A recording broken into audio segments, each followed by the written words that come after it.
really specifically, the thing that has changed my life the most in the last decade is being 100% honest with myself and owning my shit. This is Your Kick-Ass Life Podcast, episode number 317. This is the Your Kick-Ass Life Podcast with Andrea Owen, a no BS guide to self-help and badassery. Because ladies, let's face it, life's too short for it to not kick ass.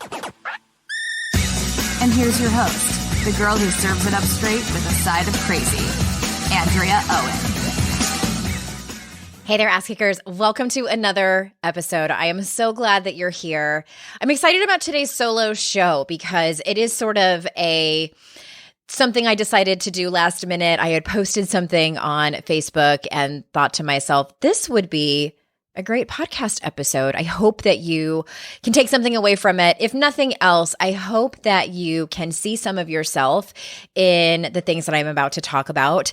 And I also hope that you did something similar to what I did about the decade that just ended. I know I've sort of been going on and on about it, but I just do really think that this is a huge milestone for us.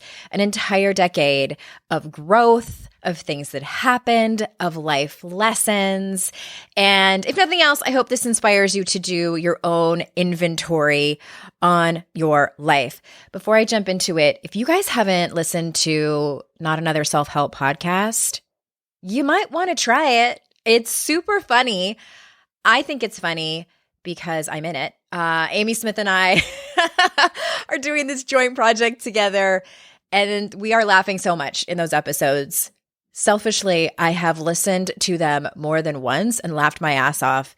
And it's me talking to my best friend, and it still makes me laugh. I don't know if that's just because I'm completely self-absorbed or what, but we have had a lot of really great feedback that a lot of the listeners from here and from Amy's podcast as well have loved this joint love child, if you will, that we are doing together. There are 8 total episodes, and I believe there's a handful of them out by now. So head on over to notanotherpod.com. Follow us on Instagram with that same handle, Not Another Pod, and anywhere that you get your podcasts. I'm pretty sure we're on all the platforms, and I really hope that you love it.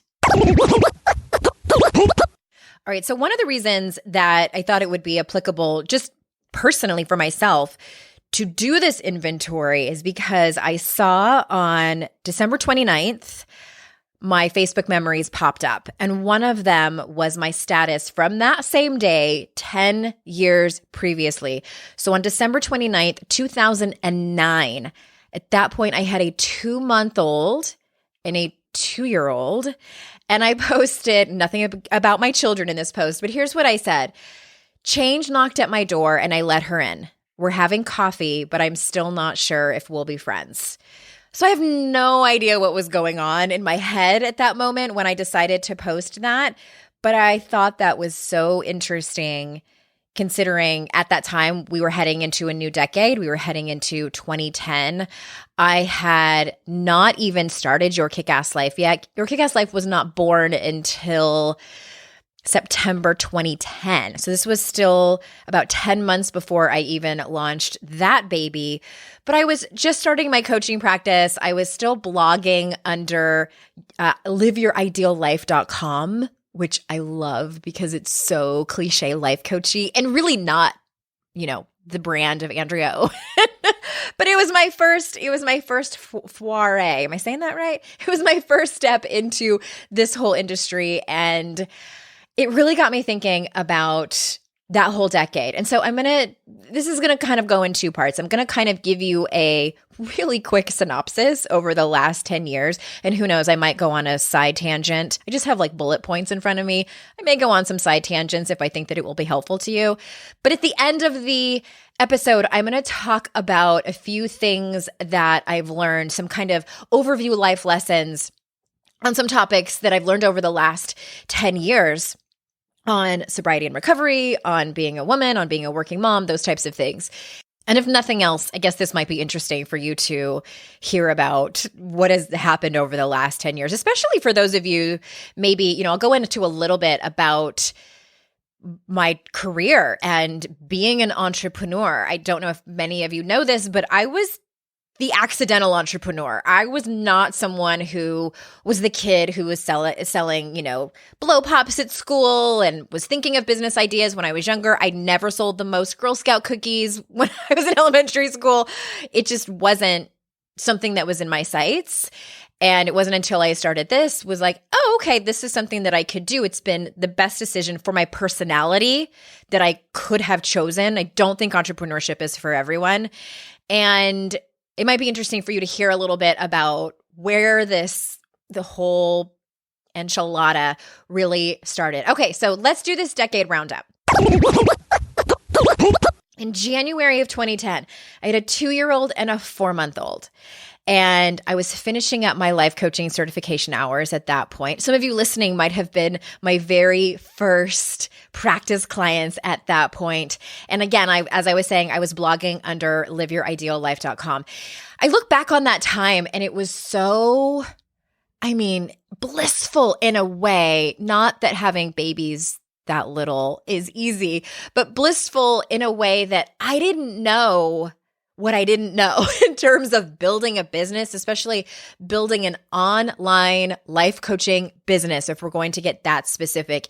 It was still a relatively new industry. It was still so much in its infancy as an industry, and especially the online aspect of it. There weren't a whole lot of people who came before me who had done this. So my colleagues and myself were sort of looking around going, okay, I guess we do this. I guess we try this. I guess we try that.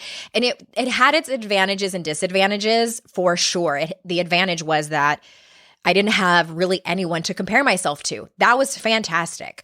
I didn't have any kind of blueprint where it would be helpful on one hand and also not helpful on the other hand, because blueprints don't work for everyone. The disadvantage was really that we had to figure it out on our own. I guess it's how you look at it, that it could be an advantage or a disadvantage. Also, the huge advantage that I have is that I started early on in this industry. I was an early adopter in terms of blogging and just all of it, life coaching, podcast, like all of it. And so 100%. I have an advantage over people who are just starting out now to build their platform. But it was a kind of blissful time of just being a little bit ignorant about it all. So right around that time also, I was starting to have the inner voice, my intuition was telling me that I needed to take a look at my drinking habits. I was, without getting too much into it, you can go to my recovery series and listen to the episode where I talk about this whole story. It's at yourkickasslife.com/recovery. It's the very first episode where I talk about my story specifically.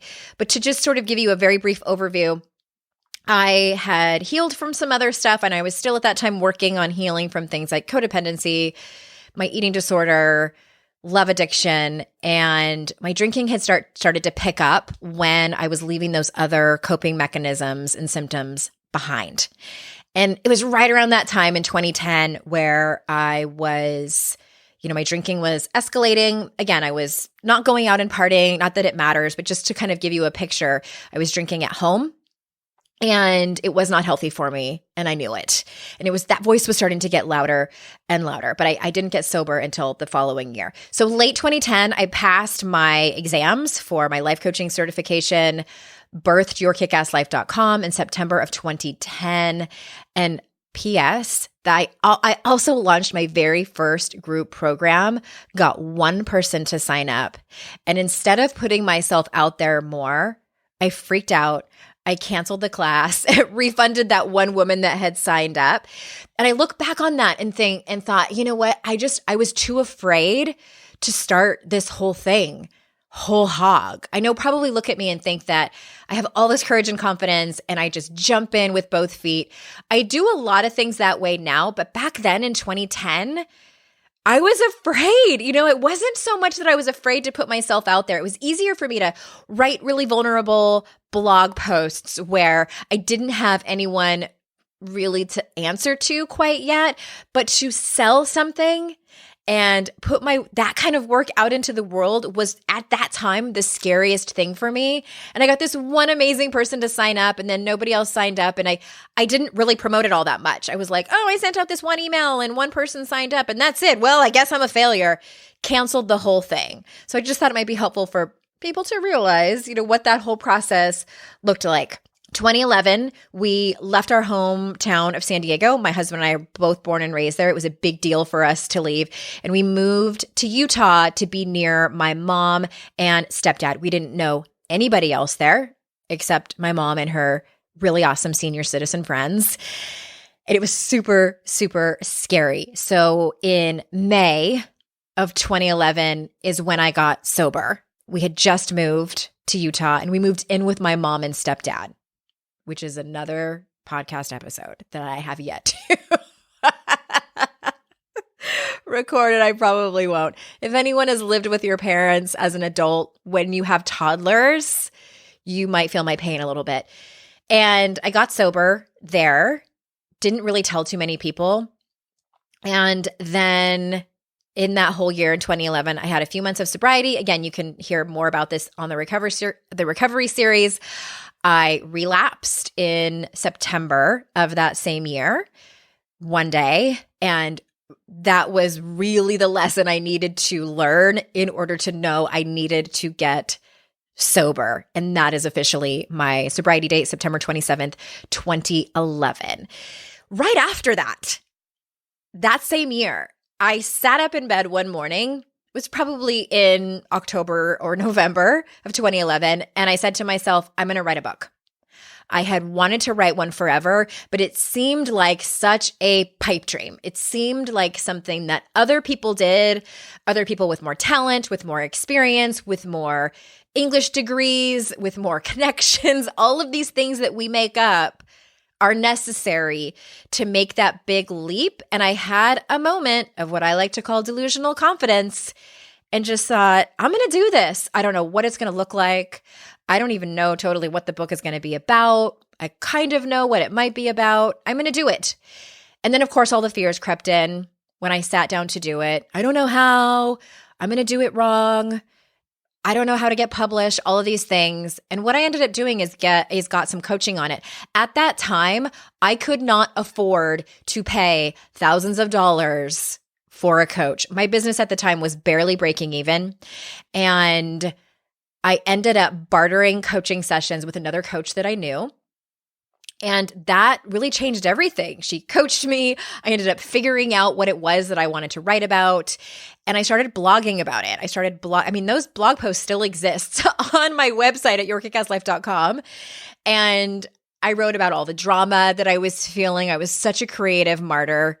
That's a lie. I am still a creative martyr, but it was just so agonizing. And I just dove into the drama of it all. But what ended up happening, and this was not intentional at all, it was just sort of a miracle. Someone was reading my blog. I think it was because of Twitter, which I'm not even on anymore. But Maria Ribes, who was, I believe she was a newer editor at a small publishing house, sent me an email and said, hey, I read your blog and I read that you're writing a book. And if you are interested in having a chat, I would love to see if we're a good fit as a publisher. And I was like, oh my God, it's a scam. That was my first thought. Ended up finding out it wasn't a scam. They ended up being my first publisher. And that book is 52 Ways to Live a Kick-Ass Life. I want to take a little sidebar about that. I'm going to drop a link in the show notes to a blog post I wrote many years ago. And the title of it, I believe, is How I Manifested a Book Deal. And what ended up happening is I had a coach and she had me write this journal every single day. And they were prompts. One of the questions was, wouldn't it be awesome if, and you filled in the blank. And she didn't want you to put down things like, wouldn't it be awesome if I had time to go for a run today? No. These were things that your inner critic would probably laugh hysterically at. If you told people, they might poo-poo it. And these were things that seemed pretty extraordinary. So, wouldn't it be awesome if I won the lottery and it was $50 million? Wouldn't it be awesome if I got nominated for a Nobel Peace Prize? big things like that. And I wrote down one day, wouldn't it be awesome if I got approached for a book deal? Because this doesn't happen. I mean, it does, but it is so far-fetched. And I just wrote it down and walked away from it. And it ended up happening. And I didn't realize it until months later. And I'm flipping through my journal and I was like, holy shit. And I had the date written down and everything.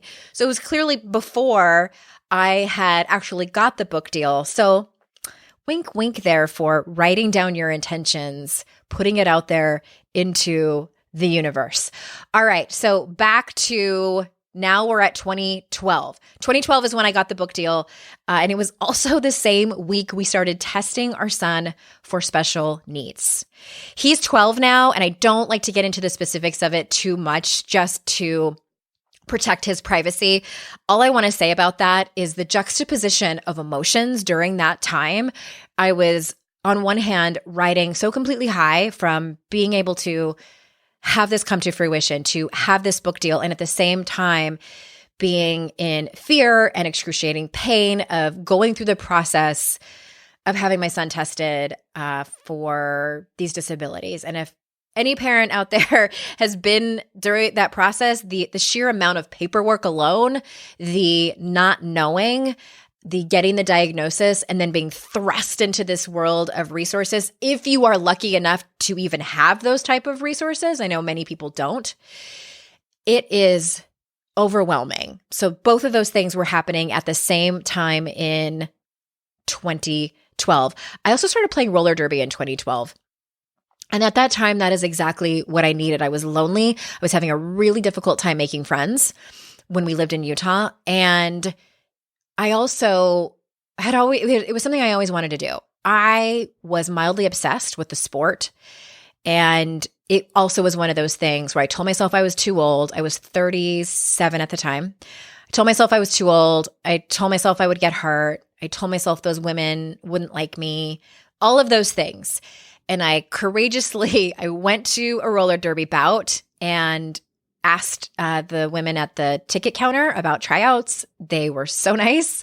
They told me when tryouts were. I went and I played roller derby, and it was so much fun and taught me so much about myself and about life. 2013, my first book came out. It was honestly everything I'd ever dreamed of. There's nothing like being an author and having a couple of things are pretty tremendous. I mean, the whole process is, I can't even put it into words. But to get a box that has, somewhere I have the video of that. I mean, I guess I was unboxing before it was cool to unbox. But there's something so incredible about opening up a box that has your book in it, a box of your books. I still have the business card where Maria had written me a note, and she put it in one of the books, like as a bookmark. And she said, she's here and she's beautiful. And I was just like, oh my God. And I kept that business card, that note from her, because it was such an incredible moment for me. The second thing that's truly unbelievable that never gets old is seeing my book at Barnes & Noble. For some reason, seeing it at an airport, I feel like is even more incredible, just because of the foot traffic there and like all the different people that come. But all that to say, 2013 was huge. It was also the thing that I thought would catapult me into success.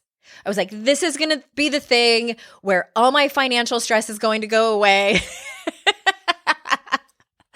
P.S. I think it was around 2011 or 2012 where my husband and I decided we were going to get out of debt. And we started paying off $60,000 worth of debt. We started that process, and I think we paid it off around 2017 or 2018. So that was a really big deal for us too. All that to say, my point is that book did not serve up what I thought it was going to. All my stress would go away and it was going to solve all of my problems. And yeah, it was amazing. And it was a stepping stone for my success. And it was probably, I should mention, right around that time where I redefined what success is. I'm pretty sure I've talked about that on the podcast before. I thought success was a certain income, I thought it was some kind of status that we achieved that was going to be it. And I realized that that's not it. And for me now, success means something totally different. I have achieved success. I achieved success in the very beginning. And to me now, success really is more about my relationships and the health of those relationships. And am I honoring my values? You guys knew I was going to talk about values, right? I mean, it always comes back to values. Am I showing up as the woman that I want to be? Am I showing up as the woman that my dog thinks I am? You guys all know her, right? You know Giselle. If you don't, go watch my Instagram stories and you'll get to know her. But that's really what success is to me. Am I being a successful human by showing up as the best version of myself? That's what that is for me. All right, so that was 2013. 2014, we left Utah for North Carolina. And when I posted all this on Facebook, I said in parentheses to run from my criminal record there, obviously. And that's really a joke about Utah because Utah, they tend to be, in my opinion, very wholesome people. And no, I did not have a criminal record there. And we ended up leaving Utah in 2014. 2015, lots of things happened this year that I can't really remember.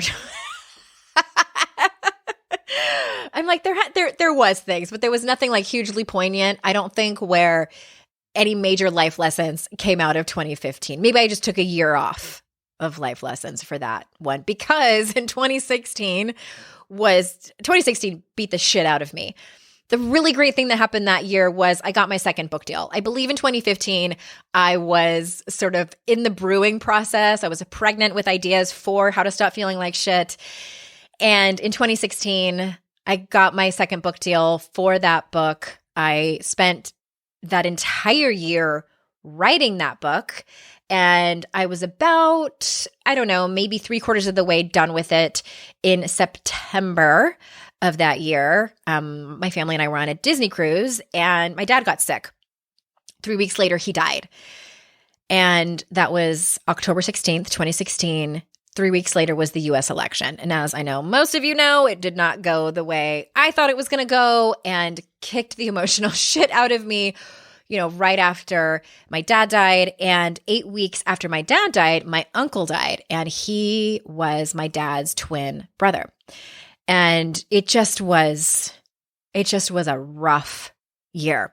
2017 was the Me Too movement, as you know. And like it did, I think for many of us, it threw me for an absolute loop. I felt like someone kicked me in the back of the knees and knocked me over. And I also wonder if it was coupled with the grief of losing my father that pushed me to really, truly withdraw. And I think it's what I needed to do at that time. I know I talked to you all a lot about isolating and hiding out. My version of isolating and hiding out was that I wasn't as out publicly with all of my enthusiasm and excitement and my Andrea-ness. I still 100% leaned on my support system. I went back and saw a therapist. Jason and I actually went back to therapy, which was fantastic for our marriage and absolutely necessary given this blow that we had with losing my father and him learning how to be with me, be there for me through that, I should say.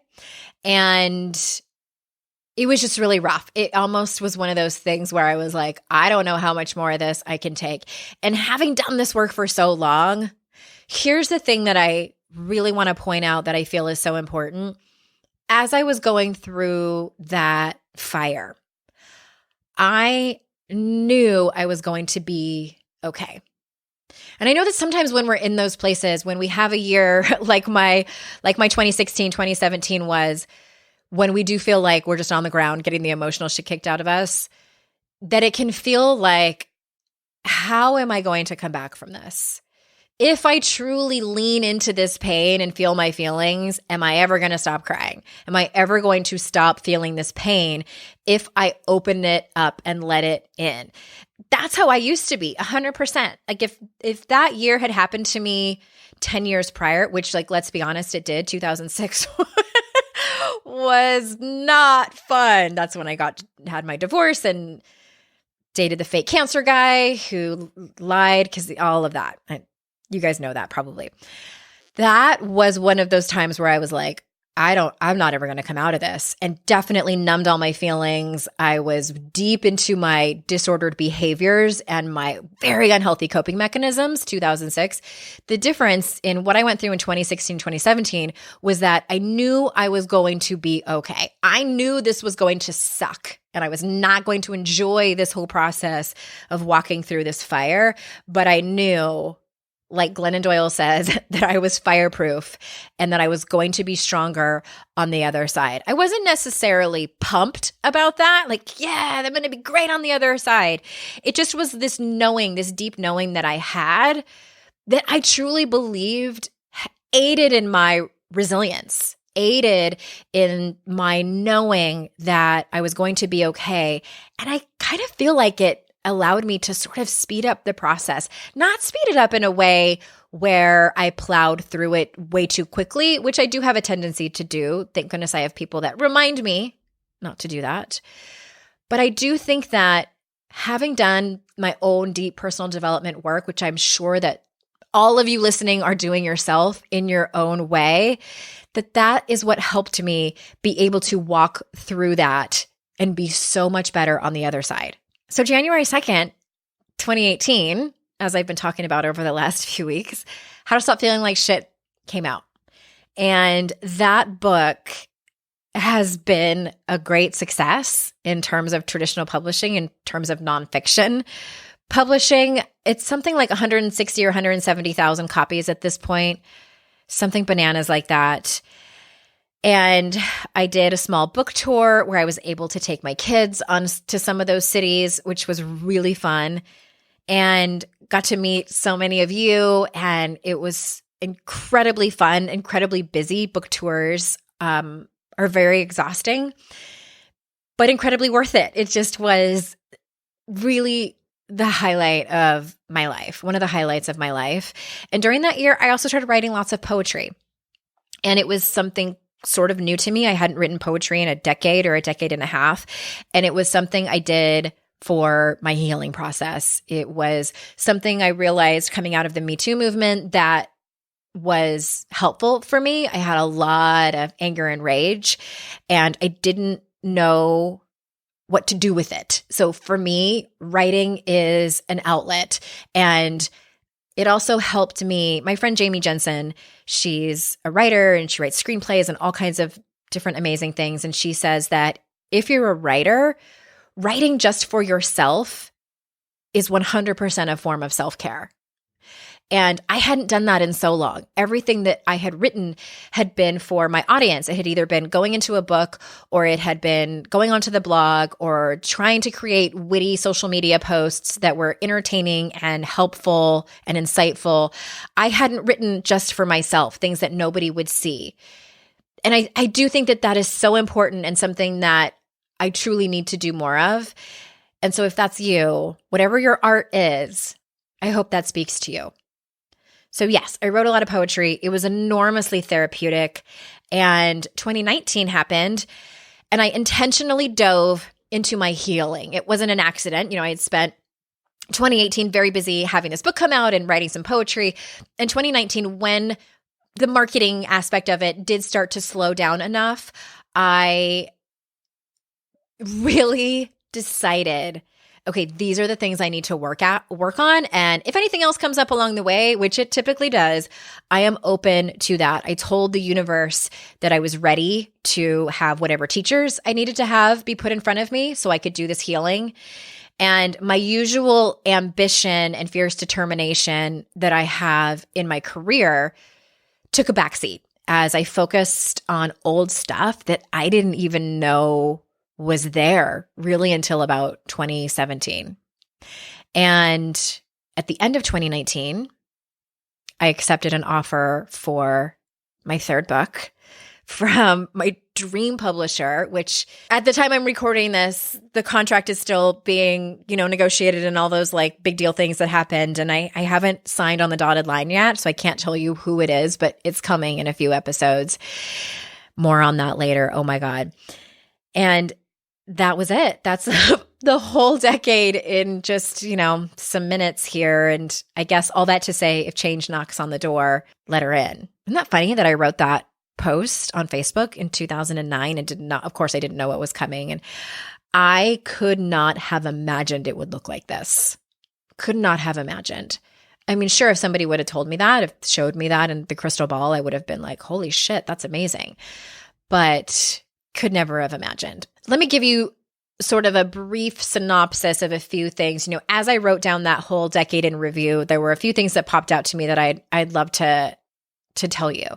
Here's some things I've grappled with over the last decade, one of them being a working mom. So here's my conclusion about being a working mom. And also to add, being a working mom, that I have a lot of ambition. I want to keep climbing the ladder. I want to be more and more, quote unquote, successful in terms of having more books and being a career author and keep having Your Kick-Ass Life grow and seeing what I want that to look like in 10 years. And I know what I want that to look like. It's pretty big. So here's the thing. I have accepted that I will always feel guilty, even if it's just a little. It used to overwhelm me. The guilt used to overwhelm me. But now I feel like it just sort of flicks me in the ear once in a while. It ebbs and flows, and it's easier now that I've surrendered to it. And it's less now that I've surrendered to it. Life balance, I mean, if you read 52 Ways to Live a Kick-Ass Life, I talk about life balance in there, and that I think it's a myth. And I think that you need to figure out whatever life balance looks like for you. And as working mothers, we have this unique experience where, I don't know, I guess I'm trying to say is that a question I get from women sometimes is, how do I get rid of the guilt? And my answer is, I don't know. Because I haven't done it. And I've never met anyone that has. I think I've maybe heard one woman that says she doesn't feel guilty anymore. And she seemed so callous about it. I was sort of like reading in between the words and I'm like, I don't believe you. I don't believe that you don't have any guilt. I don't know if it's just one of those things where I feel like I could be totally wrong. Hey, I have been wrong before many, many times, but I think I can get a pretty good read on people when they're talking from all of my coach training. And I just didn't believe her. And I'm like, I finally was like, it's okay if I have a little bit. I kind of just think it goes along with motherhood. And I don't let it take me down. I don't make it mean that I'm a bad mother, that I'm a bad person, that other mothers are better than me, because that's where we get in trouble. And sometimes I miss something. I'm traveling again this February and I'm going to miss the daddy-daughter dance again. I missed it last year because I was traveling and I had that wash of guilt come over me. And I'm like, you know what? It's going to be fine. I will go shopping with my daughter for a dress ahead of time. We'll get everything ready. I can FaceTime with them that night to be able to see her. It's going to be just fine. So a little soapbox about being a working mom. On being an aging woman, y'all, I'm about to be 45 years old. That sounds so odd to me. I feel 28-ish, maybe 29. I don't feel a day over 30. So it's like mind-blowing to me that I'm going to be 45. And here's the thing. It's complicated. It's super complicated. If you listen to the episode I did, it was a conversation about shit that matters with unqualified people with my friend Ella. I'm going to drop that in the show notes because it's also pretty entertaining. She's hilarious. Where we talk about this. We talk about aging. She's about the same age as I am. But when you grow up in a culture where youth and beauty are currency, it's difficult to embrace aging as no big deal. I get a little bit fired up. I'm in this Facebook group it's like for women in their 40s, and there are so many posts in there about weight, about appearance, about aging, and it pains me. And at the same time, it's really interesting to watch the comments. And there's always a couple people in there when someone's talking about, I'm considering getting Botox, and they're talking about that. And one or two people will pop in there and say, aging is a privilege afforded to not everyone. Just embrace aging and don't get Botox or something like that. And I'm like, okay. I don't say anything because I just don't have time to get on in an argument with people or in these Facebook groups. I don't. I really have to be in a mood to comment because I have to really think it through and be kind and compassionate and all of those things as someone who has a platform like I do has to be. But what I want to say about that is like give someone the dignity of their own process first and foremost. Wait, let me back up. I get it. Like I want to give a big fuck you to the culture that has created us, a society that puts so much pressure on women that our appearance matters so much. And to be an aging woman is kind of a sin. Like there's the whole thing. Okay, I'm not going to get too much into that. But I think all of us have our process to go through this. And I did not realize this until I started going through it myself. When I was in my 30s, I was like, I'm never going to get Botox and stop inviting me to your Botox parties. And that's how I sounded. But and now I'm here at 45 and I'm like, I can see why people would get Botox. I totally get it. And I get my hackles up when people criticize, especially when women criticize other women for doing whatever they need to do to feel good at the same time. I think you can make the same point and use different words, use a different delivery. All I wanted to say on that is that it's complicated and it is challenging to embrace aging as no big deal. That's what Ella and I talk about in that episode. What does it mean to age gracefully? What does that even mean? And she has a fantastic answer for that. I will let you go and listen to it. All right. I need to stop talking about that or I'm going to go on for another 40 minutes. Let's change subjects. On sobriety and recovery. Sobriety and recovery are two different things.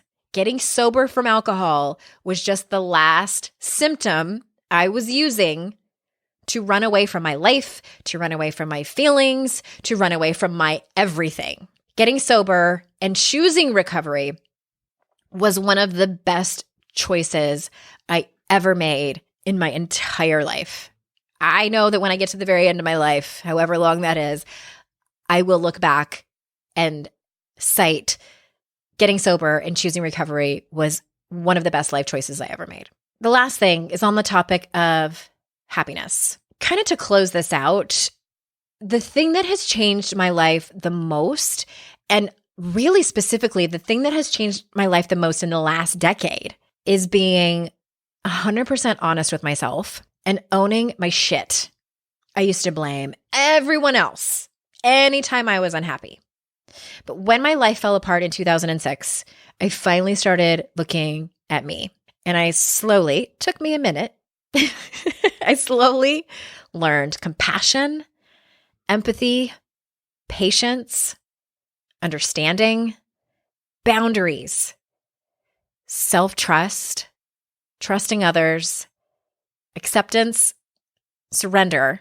And I finally learned to let people love me and see me. When I was still drinking and still codependent and using unhealthy coping mechanisms, one of the things I realized, and I was a few years out of into recovery, I should say, and I had like that total smack me in the face aha moment where I thought to myself, I have not let people love me and see me, like truly love me and see me. I was trying so hard to only let people see my ideal self. You know, this happy, charismatic, enthusiastic, energetic girl and woman. And the shadow side of me, which we all have, the person who is sometimes selfish and entitled and quick to anger, and all of these things that I don't like about myself, but are true to me as a human and things that I still work on daily, I was adamant that no one see that. And I made up a story that no one would love me if they truly saw me for who I am. So began this cycle of running away from everything and perfectionism and some people-pleasing, poor boundaries, overachieving, isolating and hiding out. You all know these things. You read them and How to Stop Feeling Like Shit. Anyway, that was that. That was one of my huge epiphanies of the last decade. And I hope that this episode was helpful for you. And again, like I mentioned in the beginning of the episode, if nothing else, that you do your own decade inventory and try to think back year by year. What was happening? What was the thing that you thought that would break you? What did you end up learning from it? What were the highs?